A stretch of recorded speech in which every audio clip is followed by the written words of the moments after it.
Halo teman-teman, nama saya Mona. Selamat datang di kanal saya. Dalam video kali ini, saya ingin berbagi pengalaman saya tentang bagaimana caranya mencari apartemen atau wohnung di Jerman. Dan kalau kalian suka menonton video dari kanal saya, jangan lupa like, komen, dan subscribe.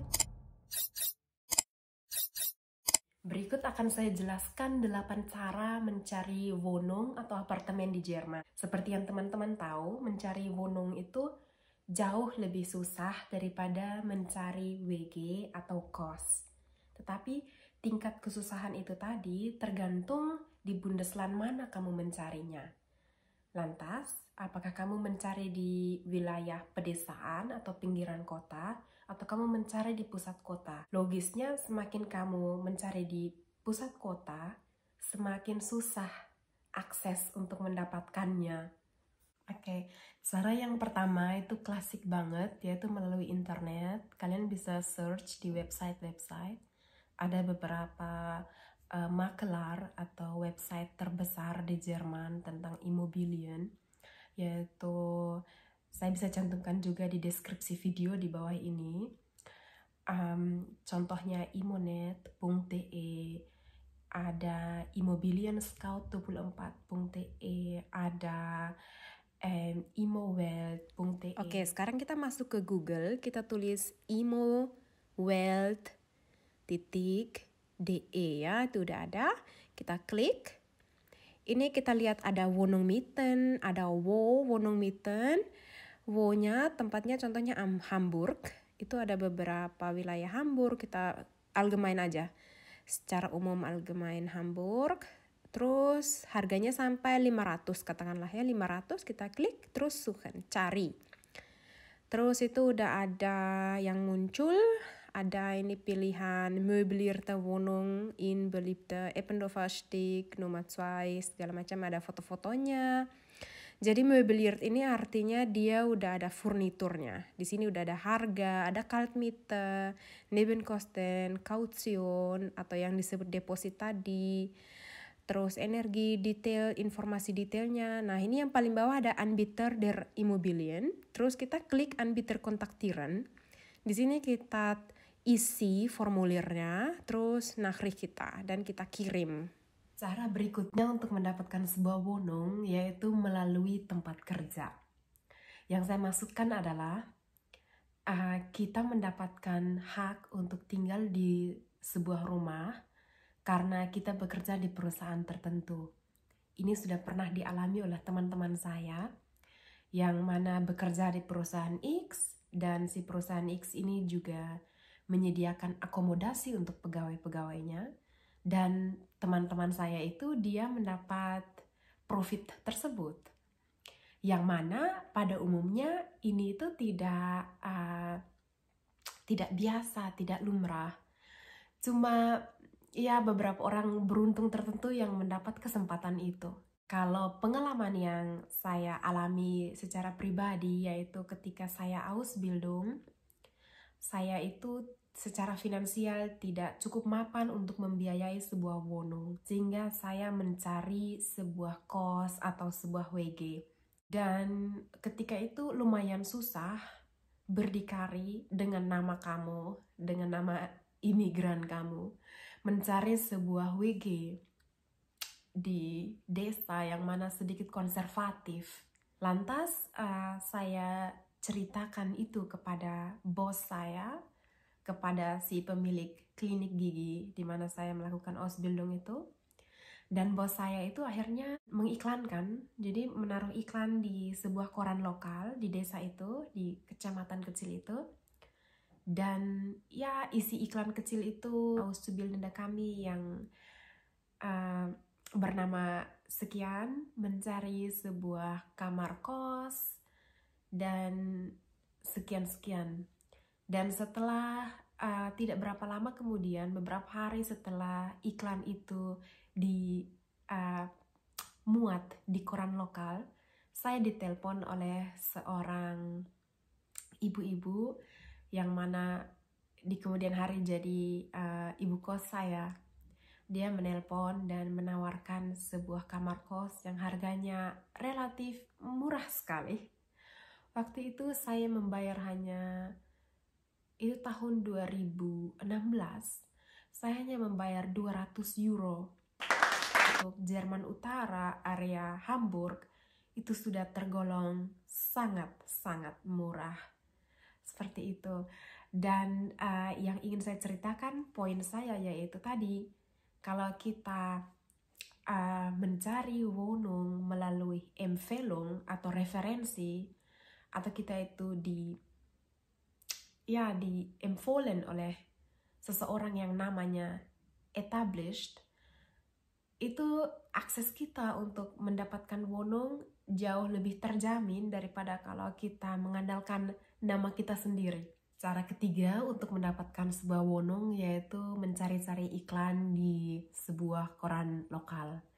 Jadi kadang ada di koran-koran lokal begitu tawaran tentang Wohnung. Saran saya kalau kamu menuliskan lamaran kamu, selain menuliskan siapa kamu, dari mana kamu berasal, bagaimana pola kehidupan kamu, dalam pengertian apakah kamu merokok, apakah kamu memelihara anjing atau kucing. Sangat juga penting yaitu kamu menuliskan di mana kamu bekerja dan siapa nama bos kamu atau Arbeitgeber kamu. Nah, ini yang tadi di poin sebelumnya saya sebutkan sebagai sebuah nama yang sudah established. Jadi ketika kamu menyebutkan saya bekerja di klinik XYZ dan si pemilik apartemen kamu tuh mengenal klinik tersebut, dan dia akan berpikir, oke, anak ini anak baik-baik, anak ini memiliki pekerjaan yang sudah mantap, sudah tetap, seperti itu. Itu adalah the sense behind kenapa orang menyebutkan nama Arbeitgeber mereka sebagai referensi. Tips nomor 4 ini tidak bisa dianggap remeh, yaitu melalui kenalan atau teman. Terkadang justru koneksi itulah yang membawa kita ke pintu-pintu peluang yang lebar. Misalkan kamu pergi ke gereja atau kamu pergi ke masjid dan kamu berkenalan dengan kontak-kontak di sana. Dan mereka itu kontak yang sangat penting yang perlu dijaga. Dan karena kadang mereka memiliki, mungkin merekanya sendiri tidak memiliki Wohnung untuk ditawarkan, tetapi barangkali itu tangga mereka atau sepupu mereka, bisa jadi siapa saja di lingkaran pertemanan mereka, dan itu bisa menjadi peluang bagi kamu untuk memperlebar kesempatan mendapatkan sebuah Wohnung. Di Jerman itu juga orang mengandalkan Empfehlung loh, mengandalkan referensi. Jadi sama seperti ceritanya dengan bos saya itu tadi ketika saya Ausbildung, ketika bos saya bilang, ini Azubi saya, dia membutuhkan WG, ketika itu suara dia lebih didengarkan daripada kalau sayanya sendiri yang mencari. Karena kalau seseorang itu disarankan, lebih terdengar akrab di telinga kita daripada seseorang yang comes out of nothing, yang completely strange. Mungkin kesempatan kamu tanpa ada backing, tanpa ada background kenalan, mungkin kesempatan kamu bisa sedikit lebih kecil daripada orang yang disarankan. Ada beberapa supermarket di Jerman yang memiliki papan pengumuman di entrance-nya itu, di Eingang, pintu masuknya itu. Dan di papan pengumuman itu sering ditempeli post-it atau pengumuman. Kadang orang kehilangan kucing, kadang orang kehilangan anjing, atau kadang orang mau menjual sepeda bekasnya. Bahkan kalau ada orang mau menyewakan apartemennya dia, kadang dia tempel di papan pengumuman itu. Kayak misalkan di Jerman Utara ini, misalkan supermarket seperti Edeka atau Rewe yang memfasilitasi itu. Saya tidak tahu di area Jerman Selatan atau area Jerman lainnya apakah mereka juga memiliki itu. Tapi ini cara nomor 5 bagaimana kamu menemukan Wohnung. Biasanya mereka sertakan dengan nomor telepon yang bisa dihubungi. Kenapa tidak? Sosial media juga memainkan peran yang sangat penting. Jadi kalau kalian punya Facebook, jangan disia-siakan. Di Facebook itu ada PPI Gruppe, jadi perhimpunan pelajar Indonesia di Jerman.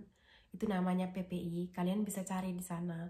Kalau kalian cari Wonong atau WG atau kos, kalian bisa posting di timeline-nya Facebook grupnya si PPI itu, dan siapa tahu ada orang yang bisa membantu kalian di sana, atau mungkin setidaknya si orang yang membaca postingan kalian itu mengenal seseorang yang kebetulan sedang menawarkan wonongnya dia. Nomor 7 yaitu melalui sebuah aplikasi yang bernama WG Gesucht. Sekalipun namanya WG Gesucht, itu tidak mengacu pada WG saja, WG alias kos, tetapi juga mengacu pada wonung. Jadi kalian di situ bisa juga cari wonung.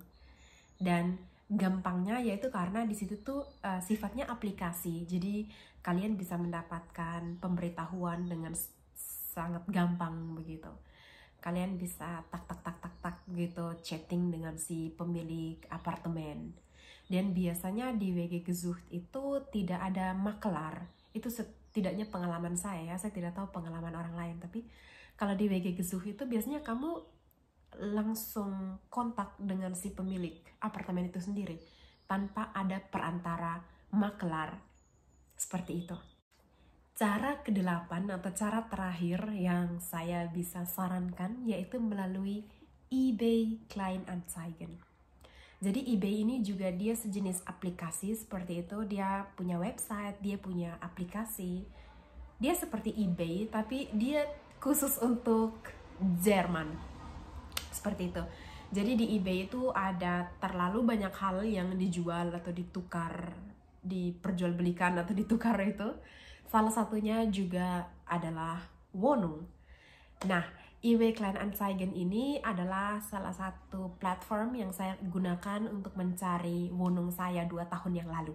Ada sebuah kesamaan spesial di antara eBay Kleinanzeigen dan WG Gesucht, yaitu kamu sebagai pencari wonung juga bisa mengiklankan diri.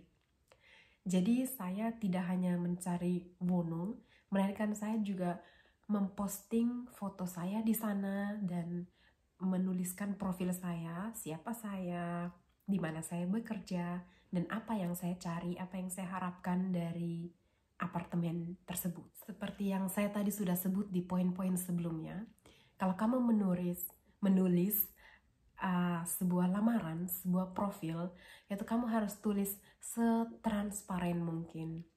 Saya ketika itu menulis, saya bernama sekian, saya berusia sekian, saya datang dari negara sekian, saya bekerja sebagai apa, dan di tempat mana, dan siapa nama bos saya. Lantas saya menulis kebiasaan hidup saya, contohnya saya tidak merokok, saya tidak memelihara hewan. Terus sangat penting juga untuk menyebutkan bahwa kamu itu bukanlah orang yang suka menyetel musik dengan sangat keras, dengan sangat kencang. Sangat penting untuk menyebutkan bahwa kamu itu tidak akan melaksanakan pesta di apartemen tersebut. Sangat penting bahwa kamu menjelaskan sebaik mungkin dan sediplomatis mungkin bahwa kamu itu orang yang bersih dan tidak berantakan atau tidak jorok, dan juga tidak akan membawa masalah kepada si pemilik apartemen. Logikanya yaitu begini, memang kita tidak akan tinggal satu atap dengan si pemilik apartemen, tetapi tidakkah seorang pemilik apartemen berharap bahwa apartemen dia dilestarikan dengan baik oleh kita yang menyewakannya? Sekalipun kita berpikir kan saya bayar, tapi kita juga tidak boleh lupa bahwa kita harus merespek, menghargai perasaannya si pemilik rumah. Semakin kita transparan tentang pola hidup kita yang bersih dan terjaga, semakin kita membuat dia merasa yakin untuk mempercayai kita kunci rumahnya dia, iya kan? Kita juga tidak mau kan mengundang tamu yang jorok ke rumah kita, simpelnya seperti itu. Satu pengalaman saya yang menarik tentang si eBay Kleinanzeigen ini yaitu ketika 2 tahun yang lalu saya memposting profil saya di sana dengan deskripsi diri saya yang transparan dan foto saya.